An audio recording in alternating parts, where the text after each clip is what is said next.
Low by the humpy Taurus mockless Venus and blushing bronze, she shrinks not, having seen us, though there is naught but short couch grass between us. She hath no polonaise, no dolly varden, yet turns she not away, nor asketh pardon. Fact is, she doesn't care a copper farden. Ah yet, her age her reputation spareth, at 3 years old pert Venus little careth, she puts her hand upon her hip and stareth, all unabashed, unhaberdashed, unheeding, no medicine, charmingly receding, but quite unconscious of improper breeding. 'Tis well, it smacks of Eden ere came sin in, or any rag of consciousness or linen, or anything that one could stick a pin in. Could boundaries be neater? Posture meter? Could bronze antique or terracotta beat her? Saw ever artist anything complete? Ray shade protuberant, beyond contesting, where this day's possum is just now digesting, but otherwise, all over interesting, trim without trimming, fur below, or bow on, was ever sable skin with such a glow on, so darkly soft, so softly sleek, and so on was ever known so dark, so bright an iris, where sleep of light, but never play of fire is, where not a soup on of the wild desire is. O swarthy statuette!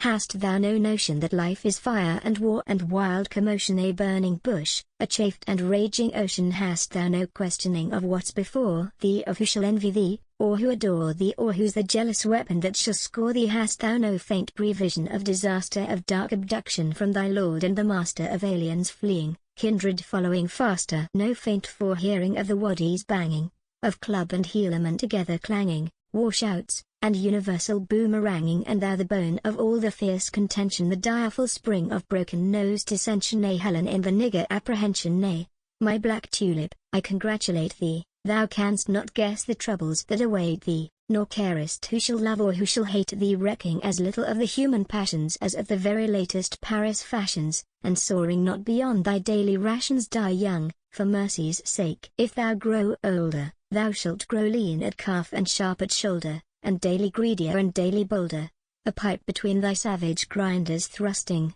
for rum and everlasting baccy lusting, and altogether filthy and disgusting, just such another as the dam that bore thee, that haggard sycorax now bending o'er thee. Die young, my sable pippin, I implore thee. Why shouldst thou live to know deterioration, to walk a spectre of emaciation, to grow, like that, all over corrugation, a trifle miscellaneous like her, too, an object not deluxe and not divert, to a being odious even to refer to? Her childhood, too, like thine, was soft and tender, her womanhood hath naught to recommend her.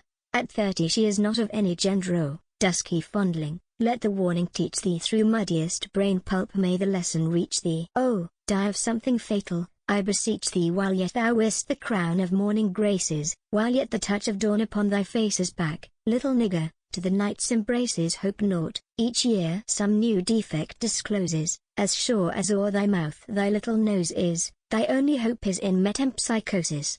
Who knows but after some few short gradations, after a brace or so of generations, we too may have exchanged our hues and stations. Methinks I see thee suddenly grow bigger, white in the face and stately in the figure, and I a miserable little nigger. Should this be thus, so come not moralizing, approach not thou my humpy poetizing, spare thine iambics and apostrophizing, let subtle nature, if it suit her, black me, let vesture lack me, bigger niggers whack me, let hunger rack me, let disaster track me, and anguish hoist me to her highest acme. Let me bear all thine incidental curses, nor share the smallest of thy scanty mercies, but put me not in verses. She grins.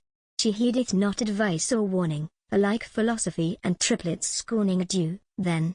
Fare thee well. Tatter. Good morning,